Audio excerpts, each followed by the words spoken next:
IPO initial public offer, आपने इसके बारे में सुना होगा कि अभी मामाअर्थ का आईपीओ आया था, बहुत सारी कंपनीज का आईपीओ आता रहता है, शायद आपको इसके बारे में पता भी हो, बट फिर भी कुछ ऐसे कीवर्ड्स होते हैं जिनके बारे में जनरली हमें नहीं पता होता एंड वो हमें थोड़ा बहुत कंफ्यूज कर देते हैं।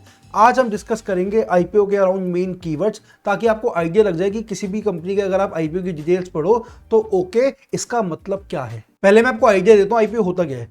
देखो, कंपनी को ग्रो होना है, उसके लिए उसको कैपिटल चाहिए। अब उसके पास दो तरीके हैं, या तो वो किसी से डेट ले ले, कर्जा ले ले, या बैंक से या किसी भी इंडिविजुअल से, या फिर वो अपने शेयर्स को बेच दे। लेट्स से कंपनी जो भी उसके एंटरप्रेन्योर्स है, जो भी उसके ओनर्स हैं, उनके पास अभी 100% शेयर है एंड वो चाहते हैं कि उनको कुछ पैसे चाहिए, या तो वो किसी से लेट्स से उनको 100 करोड़ रुपए चाहिए, तो 100 करोड़ रुपए या तो वो उधार ले ले जिसपे उन्हें इंटरेस्ट देना पड़ेगा एंड बाद में चुकाने भी हैं, या फिर वो किसी को बोले कि आप मेरी कंपनी का 20% ले लो और उसके अगेंस्ट में मुझे 100 करोड़ रुपए दे दो। तो जो दूसरा बंदा होता है जो पैसे देता है वो 20% का ओनर बन गया एंड उसके पास 100 करोड़ रुपए आ गए अपनी कंपनी को ग्रो करने के लिए। तो ये एक सिंपल तरीका होता है।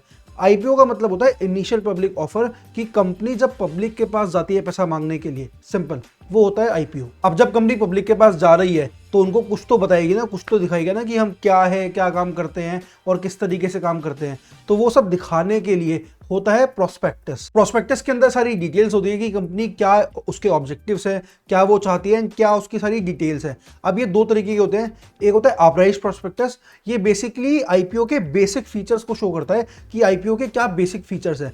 एंड फिर होता है draft red herring prospectus, DRHP। इसके अंदर कंप्लीट डिटेल्स होती है। It's like the holy grail कि कंपनी क्या करेगी, एग्जैक्टली क्या प्लान्स है, कितने पैसे उसको चाहिए, उन पैसों को वो क्या क्या करेगी, अपने लोन्स भरेगी या कैपिटल ग्रो करेगी, या आगे क्या करना है वाली है कंपनी, सब कुछ वो शो करता है। उसके बाद आते हैं इन्वेस्टर्स, वो लोग जो उस कंपनी के अंदर इन्वेस्ट करेंगे। आपने सुना होगा QIB, क्वालिफाइड इंस्टीट्यूशनल बायर्स। अब वो क्वालिफाइड इंस्टीट्यूशंस होते हैं, वो बड़े इंस्टीट्यूशंस होते हैं जिनको पहले से एक राइट मिलता है कि ओके आप इस आईपीओ को परचेज कर सकते हो, इस आईपीओ के शेयर्स को आप परचेज कर सकते हो। तो उनके लिए 50% ऑफ शेयर्स अलग से ही एलोकेट होते हैं, अलॉट होते हैं। एंड अब वो कौन कौन हो गए, जो बड़ी बड़ी इंश्योरेंस कंपनीज होती हैं वो हो गई, उसके अलावा बहुत बड़ी बड़ी जो म्यूचुअल फंड की कंपनीज होती है, जो म्यूचुअल फंड को मैनेज करती हैं, वो कंपनीज हो गई। तो ये कंपनीज हो गई, कुछ क्वालिफाइड इंस्टीट्यूशनल बायर्स हो गए, कुछ कॉर्पोरेट्स हो गए। उसके बाद आते हैं HNIs, जो हाई नेटवर्थ इंडिविजुअल्स होते हैं, या फिर NII, नॉन इंस्टीट्यूशनल इन्वेस्टर्स। इनके पास पूरे आईपीओ का मैक्सिमम 15% होता है, 15% इनको अलॉट होता है। तो इनके पास भी लोग like they have the option to invest in this IPO. उसके बाद आते हैं आप और हम जैसे लोग, रिटेल इन्वेस्टर्स, जिनके लिए 35% अलॉट होता है। अब सिंपल है, अगर आप 2 लाख रुपए से कम लगा रहे हो तो आप रिटेल इन्वेस्टर हो, अगर आप 2 लाख रुपए से ऊपर लगा रहे हो तो आप HNI हो, हाई नेटवर्थ इंडिविजुअल। उसके बाद आते हैं स्टॉक ब्रोकर। स्टॉक ब्रोकर होते हैं वो एंटिटीज जो आपको अलाउ करते हैं आईपीओ के अंदर इन्वेस्ट करना या शेयर्स को बाय और सेल करना।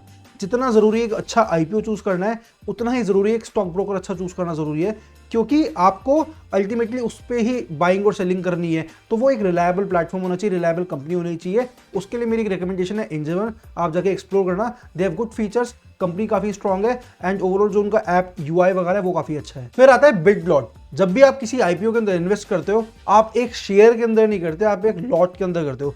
एक लॉट के अंदर मल्टीपल शेयर्स होते हैं एंड वो कंपनी डिसाइड करती है कि कितने वो शेयर्स होंगे।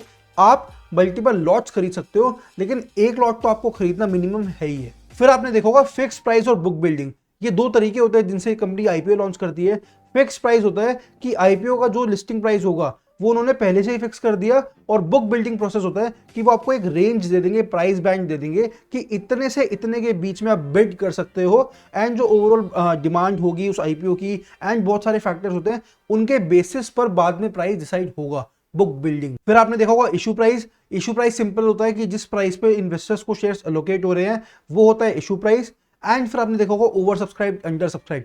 ये सिंपल है कि कंपनी ने जितने शेयर्स के लिए रिक्वेस्ट डाली, सिंपल कि हाँ कंपनी को 400 करोड़ रुपए रेस करने हैं, कंपनी के पास 600 करोड़ रुपए की बिडिंग्स आ गई तो वो ओवर सब्सक्राइब हो गया। अगर कंपनी के पास सिर्फ 100 करोड़ की आई है, 200 करोड़ की आई, तो वो अंडर सब्सक्राइब हो गया, simple. So this was all about IPO keywords. By chance अगर मैंने कुछ मिस कर दिया हो तो सॉरी फॉर दैट, आप नीचे कमेंट्स में बता देना, I will reply to that. And अभी बहुत सारे आईपीओस आने वाले हैं, उनकी क्या एग्जैक्ट डिटेल्स है, क्या ये सारी चीजें हैं, आने वाली वीडियोस में हम ये डिस्कस करेंगे। So stay tuned.